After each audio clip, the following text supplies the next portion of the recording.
Hi నమస్తే అండి. మనం చర్చి గాగిలాపూర్ దుండిగల్లో ఉన్నాము. మనతో పాటు సాయి కుమార్ గారు ఉన్నారు. ఇప్పటి వరకు వాళ్ళు డైరీ ఫామ్లో ప్రత్యేకతలు అన్నీ మనకు చూపించారు. ఆ డైరీ ఫామ్కు ఎలాంటి గడ్డి జాతులు పెంచుతున్నారు అనేది తెలుసుకుందాం. సార్ ఇది తైవాన్ నేపియర్ ఇది? అవును సార్, తైవాన్ నేపియర్. తర్వాత మనం చాలా రకాలుగా వెరైటీలు పెట్టాం సార్. తైవాన్ నేపియర్ అని, తర్వాత హెర్జులూసన్ అని, తర్వాత మీకు ఇక్కడ చూపిస్తున్న పారాగడ్డి అనేది ఇప్పుడు 3 అనేది చూపిస్తున్నాము. ఇంకా మీకు అన్ని ప్రతి ఒక్కటి కూడా చూపిస్తాం. ఇదేంటి సార్ ఇది కూడా? ఇది వచ్చేసి మనకు ఇండియన్ వెరైటీలో సార్, దేశీ బ్రీడ్ లో హీరామణి అనేది గుజరాత్ సంబంధించిన గ్రాస్ సార్. ఇది హీరామణి. దీని ప్రత్యేకత ఏంటంటే సార్, మొదట్లో చెప్పాలనుకుంటే ఇది నాటు వెరైటీ. సో మనం ఇండియన్ బ్రీడ్కి వెళ్ళినప్పుడు దేశీ ఆవులు పెంచుతున్నాం కాబట్టి మనం ఎంతసేపు మనం అంటే కొంచెం హైబ్రిడ్ వెరైటీలు కాకుండా దేశీ వెరైటీని కూడా మనం డెవలప్ చేద్దామని దాంట్లో జింజువా ఒకటి, తర్వాత మనకు హీరామణి ఒకటి డెవలప్ చేస్తున్నాం సార్. హీరామణి అనేది చాలా బెస్ట్ గ్రాస్ సార్ ఉన్న దాంట్లో. సో ప్రోటీన్స్ వీటికి సంబంధించినది అన్ని ఈక్వల్గానే అని బయట చెప్తుంటారు సార్, అంటే వీళ్ళు సైంటిఫిక్ పరంగా. కాకపోతే ఏంటంటే మనం అబ్జర్వేషన్ చేసినప్పుడు క్యాటిల్స్కి ఏంటంటే సార్, ఇది చాలా ఈజీగా డైజెషన్ అవుతుంది. దాని యొక్క పేడ కూడా చాలా మెత్తగా వస్తుంది సార్, గ్రీన్ ఇష్యూగా వస్తుంది అనమాట. సో ఇంకొకటి ఏంటంటే, ఇది ఎంత ముదిరిన స్టెమ్ ఏంటంటే సార్ ఇలా అంటే ఇరిగిపోతుంది సార్. సో దీనికి ఉన్న ప్రత్యేకత ఏంటంటే ఇది సార్, అంటే ఇది ఎంత ఉన్నా కానీ ఈజీగా అంటే దాని డైజెషన్ కూడా చాలా సింపుల్ గా అయిపోతుంది అనమాట. ఒకటి దీనికి అడ్వాంటేజ్ ఏంటంటే సార్, దీనికి వచ్చే ప్రాబ్లం ఏంటంటే ఆకు మీద చిన్న నూక ఉంటుంది, అంటే నూకలాగా ఉంటుంది వైట్ గా చెర. కొంచెం ఏంటంటే ఈ కోసే వాళ్ళకు కొంచెం ఇబ్బందికరంగా అనిపిస్తుంది సార్. కొంచెం ఎండకు అంటే మార్నింగ్ ఎర్లీ మార్నింగ్ అంటే మీకు ఇదంతా కొంచెం సునుకుంటాయి, పెద్ద ఇబ్బంది కాదు. బట్ రెడ్ నేపియర్ తో పోల్చుకుంటే కొంచెం తక్కువ. సో ఇది కొంచెం ఎండకి వెళ్ళినప్పుడు ఏంటంటే ఆ స్వెట్ వస్తుంది కదా మనకు, ఆ స్వెట్ మీద పడ్డప్పుడు కొంచెం మనకు అంటే ఎలర్జీ టైప్ మంట టైప్ వస్తుంది సార్. అది కాకపోతే పశువులు మాత్రం చాలా ఇష్టంగా సార్. ఇగో మీరు ఇలా అన్న ప్రతిదీ కూడా ఫటాఫట్ ఇట్లా ఇరిగిపోతుంది అనమాట. దాని పళ్ళ ముందు ఇది మనమే అంటే ఈజీగా మనం ఇలా అంటేనే ఇట్లా అవుతుంది అని అంటే చాలా ఈజీగా డైజెషన్ అవుతుంది సార్. విత్తనాలేనా? ఇది గనుపుల నుంచి సార్, మనం పెట్టుకున్నది అయితే గనుపుల నుంచే నాటుకున్నాం సార్. సో ఇది ఏంటంటే ఒకటి మిల్క్ కూడా పెరుగుతుంది సార్. యూజువల్గా రెగ్యులర్గా మనము మన దగ్గర తైవాన్ నేపియర్ వెరైటీ ఉంది, రెడ్ నేపియర్ ఉంది, 4G బుల్లెట్ ఉంది, CFS 33 ఉన్నది, సో పారాగడ్డి ఉన్నది. వాటి అన్నిటి మీద కొంచెం ఏంటంటే జింజువా బెటర్. మళ్ళీ జింజువా గడ్డి బెటర్, కాకపోతే హీల్డింగ్ తక్కువ. హీల్డింగ్ విషయంలో వెళ్తే ఇది మాత్రం చాలా హీల్డింగ్ వస్తుంది. ఒకసారి వేస్తే మ్యాక్సిమం మనం మంచిగా ఎరువు తోలుకుంటూ ఆ పాత గనుపులు అనేది ఎప్పటికప్పుడు వెళ్ళిపోతుంటే 10 years ఈజీగా ఉంటుంది సార్. ఇది 10 years ఈజీగా ఉంటుంది. మనం దాంట్లో కరెక్ట్ మెయింటెనెన్స్ కనుక జర కొంచెం పేడ సరిగ్గా ఊరికే యూరియా DAP ఇలాంటి మీద ఆధారపడితే మనకు అంత హీల్డ్ ఉండదు. ఎందుకనంటే మెయిన్ మనం దేశీయ ఆవులకు వెళ్ళినప్పుడే, న్యాచురల్గా వెళ్ళినప్పుడే మంచిగా చాలా రిజల్ట్ ఉంటుంది సార్. ఇది మీరు చూసుకోవచ్చు, మేము ఒక్క తడి కూడా వాటర్ వేయలేదు సార్. మొన్న 2-3 వర్షాలకే ఇంత బాగా అనేది లేచింది. సో మనం వాటర్ అంతా అక్కడే చేసాము. ఇది మొన్న జస్ట్ 1 month వాటర్ లోనే మనకి జస్ట్ వర్షం ఆధారితంగానే అలా పెరిగింది. ఇది హెర్జులూసన్ అనేది అంటే సార్, ఇది కూడా ఇంకొక వెరైటీ. హెర్జులూసన్ ఏంటంటే ఇది హై ప్రోటీన్ కలిగింది. అంటే మనము ఇది కడుపు నిండడం కోసమే సార్, ఓన్లీ అంటే రైస్ అన్నం తినడం. ఇప్పుడు ఏ వెరైటీ అయినా మనం 4G బుల్లెట్ తీసుకోవచ్చు, CFS 33 తీసుకోవచ్చు, ఇంకా హీరామణి తీసుకోవచ్చు, తైవాన్ నేపియర్ తీసుకోవచ్చు. ఇవన్నీ కూడా ఏంటంటే కడుపు నింపడం కోసమే సార్.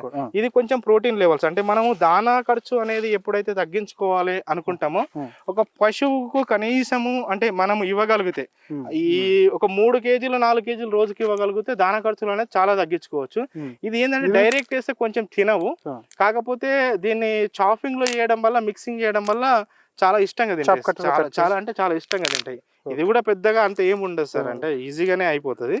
బట్ ఇది ప్రోటీన్ లెవెల్స్. కానీ మనం దానాలు ఇచ్చుకుంటున్నప్పుడు సరే, మనము కందిపొట్టు ఇట్లాంటివి ఇచ్చినప్పుడు మనకు ఓన్లీ కడుపు నింపడం కోసం మెయిన్ పశువుకి ఏంటంటే సార్, ఇది ఇవ్వకుండా మెయిన్ ఏంటంటే ఇది ప్రోటీన్ కోసము, దానాలు తగ్గించుకోవడం కోసం. కానీ కడుపు నింపాలంటే ఫస్ట్ మాత్రం గడ్డి వెరైటీలకి అది కడుపు నింపాలి. సాటిస్ఫాక్షన్ ఉండాలి సార్ కడుపు నిండా. ఇప్పుడు మనం సార్ చికెన్ తింటాము, చాలా రకాలుగా పప్పులు అన్ని తింటాం, కానీ ఏ తిన్నా రైస్ లేకుంటే కష్టం కదా, దానికి ఇష్టంగా తింటేనే సాటిస్ఫాక్షన్. సో ఇది రైస్ లో కలుపుకోవడానికి జస్ట్ రైస్ లాగా వాటికి. ఇప్పుడు ఇది ఒక ఆవుకు అదైనా ఇదైనా అంటే అంత మిక్స్ చేసి ఎంత ఇస్తారండి సార్? ఇది వచ్చేసి సార్ ఒక పశువుకి ఒక 20-25 కిలోలు తింటుంది సార్ మన Per day నా? For day. మన ఆవు అయితే ఆ. 50 కేజీలు అనేది జెర్సీ హెచ్ఎఫ్లు బఫెలోస్ తింటాయి సార్. ఆ. మన ఇండియన్ ఆవు అనేది చాలా తక్కువ ఫుడ్ తింటుంది, చాలా లిమిటెడ్ ఫుడ్ అది.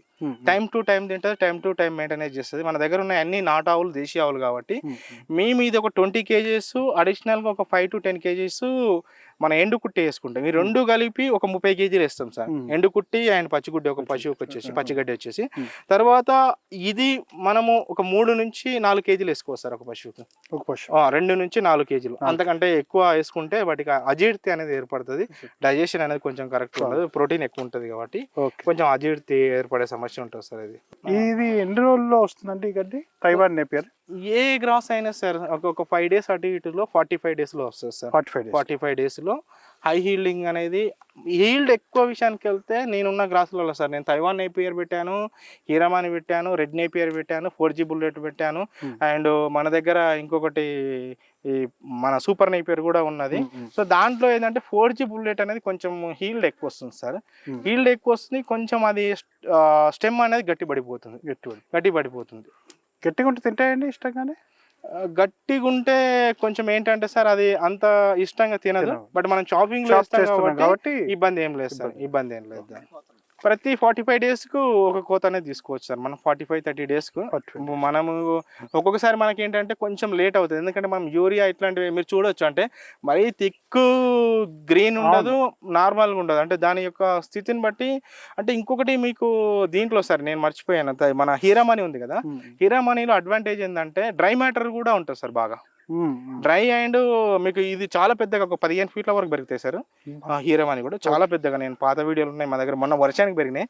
ఇంకా 2 వర్షాలు కనుక పెడితే చాలా ఎత్తు పెరిగిపోతాయి. ఒక 2-3 పొదలు కోస్తే వీళ్ళకి ఈ నుంచి అక్కడ కోసే వరకు ఒక 15 నిమిషాలు అలా సార్ ఒక 10-15 మోపులు కోసి పెడతారు వర్కర్స్. చాలా అంటే సింపుల్, రైతులకు చాలా ఫ్రెండ్లీ, బడ్జెట్ ఫ్రెండ్లీగా వస్తుంది గడ్డి. గడ్డి ఫ్రెండ్లీ బడ్జెట్. రియల్ గా చెప్పాలంటే టన్నుల వైజ్ గా అయితే మనం చూడలేదు ఆ విషయంలో. మనము గనుపుల వైజ్ గా చూస్తే మాత్రము ఒక్కొక్క పొదకు 100 దాకా వెళ్ళినాయి సార్. 50 నుంచి 100 గనుపులు. అంటే స్పేస్ ఎక్కువ ఉన్నప్పుడు, అది స్పేస్ లేనప్పుడు వెళ్ళలేదు. మీకు మధ్యలోకి వెళ్ళే అవకాశం ఉంటే నేను అంటే కొంచెం ఈ పాములు అది కొంచెం గడ్డి ఎక్కువ కాబట్టి వెళ్ళడం ఇబ్బంది. మధ్యలోకి వెళ్తే మీరు ఒక్కొక్క పొద ఈ సైజులో ఉంది సార్. స్పేస్ ఉన్న మీకు వెళ్తుంటే దారిలో ఒకటి ఉంటుంది, నేను చూపిస్తాను అది. సో అన్నిటికంటే మీరు 4-5 రకాలు చెప్పారు వీటిలో. Super Napier, red Napier plus ఇది హెడ్జులూస్. ఏది ఎక్కువ ఇష్టంగా తింటాయి? అన్ని కలిపేస్తారా మీరు ఇప్పుడు? మనం ఏంటంటే సార్ మనకు 1 by 1 వెళ్తుంది సార్. ఇప్పుడు నేను అందుకనే ఈ మధ్యలో ఏం చేశానంటే నాది Hiramani, Taiwan Napier, 4G bullet 3 కలిపి పెట్టుకున్నాను.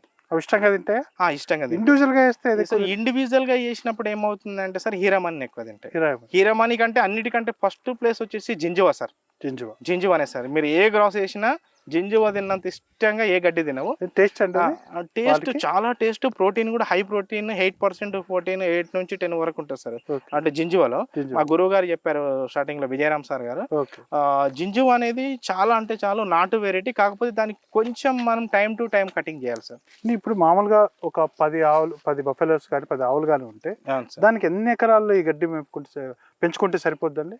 10 ఆవుల కంటే మనకు 2 ఎకరాల గడ్డి ఉంటే చాలా మంచిది సార్. ఎందుకంటే మనకి ఏ రోజు కూడా అంటే ఇబ్బంది లేకుండా, అంటే ఒక రోజు ఉండి ఒక రోజు లేక అనకుండా, ఇంకా ప్లేస్ ఉంటే 3 ఎకరాలు ఉంటే ఏమవుతుంది అంటే సార్ 10 ఆవులకు మనము హెడ్జులూసన్ ఒక భాగంలో, అంటే హెడ్జులూసన్ అనేది మీకు అంత హీల్ రాదు కాబట్టి హెడ్జులూసన్ ఒక భాగంలో, పప్పు దినుసులకు సంబంధించిన ఒక భాగంలో, తర్వాత ఈ జింజువా వెరైటీ ఒక భాగంలో, ఇప్పుడు లంక గడ్డి అన్నాం మనం అట్లాంటిది ఒక భాగంలో, ఈ పెద్ద గడ్డిలని మనం ఒక 1 ఎకరా 1.5 ఎకరాల్లో దీన్ని స్ప్రెడ్ చేసుకుంటే అన్ని రకాలుగా. ఇప్పుడు ఎందుకంటే మనం కొన్ని సార్లు మనం మాట్లాడుకున్నాం సార్, ఎందుకంటే న్యాచురల్ అంటే ఓపెన్ గ్రేజింగ్లో వేసినప్పుడు పశువు యొక్క మిల్క్ కానీ పశువు యొక్క ఆరోగ్యం కానీ చాలా బాగుంటుందని.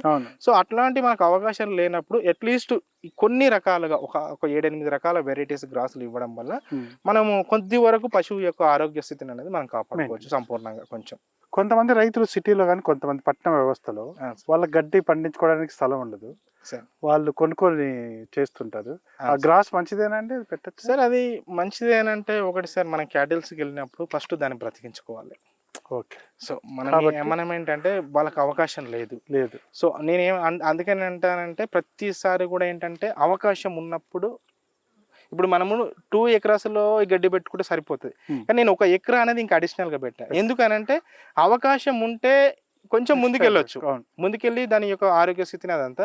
అవకాశం లేనప్పుడు ఓన్లీ డ్రై మన రాయచూరు కుట్టి కానీ, తర్వాత మన ఇక్కడ కర్నూలు నుంచి వస్తుంది, సో ఆ కుట్టి కానీ, కుట్టి మీద డిపెండ్ అయ్యి పాలు కూడా తీయొచ్చు. బట్ ఏమవుతుందంటే అందుకనే డైరీలలో అబ్జర్వేషన్ చేయలేదు, వాళ్ళు కంపల్సరీ మినరల్ మిక్చర్ కాల్షియం ఖచ్చితంగా వాడాలి. అట్లాంటి వాళ్ళు ఆ మినరల్ మిక్చర్ కాల్షియం వాడకపోతే ఏమవుతుందంటే వాటికి కొంచెము ఇన్ టైంలో హీట్కి రాకపోవడము, ప్రెగ్నెన్సీ ఇష్యూస్ రావడం. ఈ మధ్యన చాలా మంది అదే అంటున్నారు, సార్ ఈ ఆవు అంటే వాళ్ళు టైంకి సరి ఈ ఆవులు హీట్కి రావు, ఈ ఆవులు టైంకి హీట్ రావు, పాలు సరిగ్గా ఇవ్వవు, ఇది ఇవ్వవు, అది అంటే ప్రాబ్లం ఎక్కడ అవుతుందంటే దాని మైండ్ సెట్ అర్థం చేసుకోకపోవడం.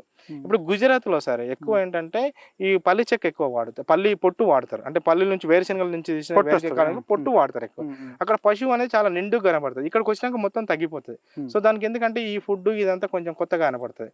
సో వాటికి హీరమని, జింజువ లాంటివి వేసుకుంటే కొంచెం అక్కడ అలవాటు అయితే సెట్ అవుతాయి సార్.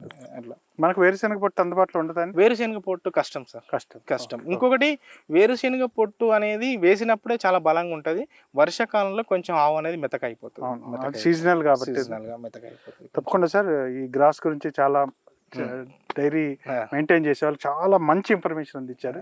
థ్యాంక్ యూ అండి. Thank you sir.